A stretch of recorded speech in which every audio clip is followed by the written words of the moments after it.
J'ai été longtemps intéressé par l'Europe centrale, mais je ne connaissais pas les États baltes. Tiens, voilà, ça c'est un endroit pour moi.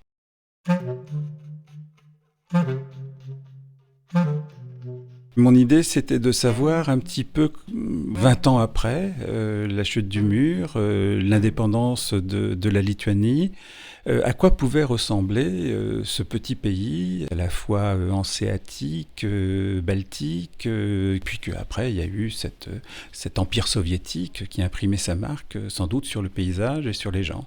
Et donc je voulais savoir qu'est-ce qu'il en restait justement, entre autres, de cette marque. Une sorte de présence comme ça du paysage avec une histoire derrière en fait. Hein.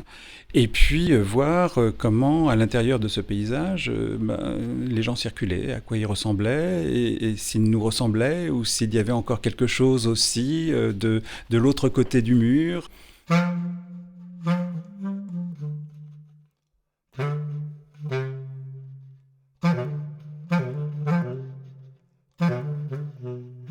3 jours, c'est un ovni.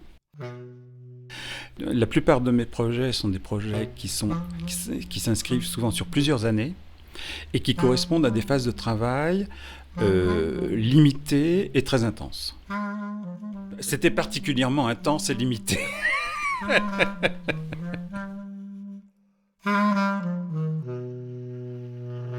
Le pied, la chambre, le sac à dos.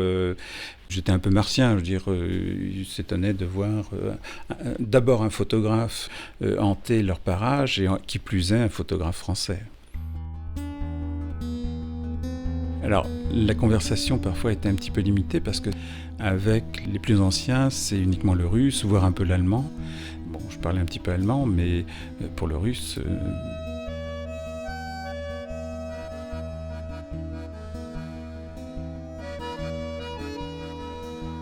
Sinon, la ville est calme. Il y a une disponibilité des gens. On n'est pas dans une grande ville de gens pressés. Et une sorte de dimanche qui se prolonge la semaine. Mais ça fait partie justement peut-être du charme de cette ville. À un moment, je croise quelqu'un, un couple de jeunes, et je dis c'est marrant, j'ai l'impression que c'est dimanche. Et ils me répondent, ah bah vous verrez dimanche comment c'est.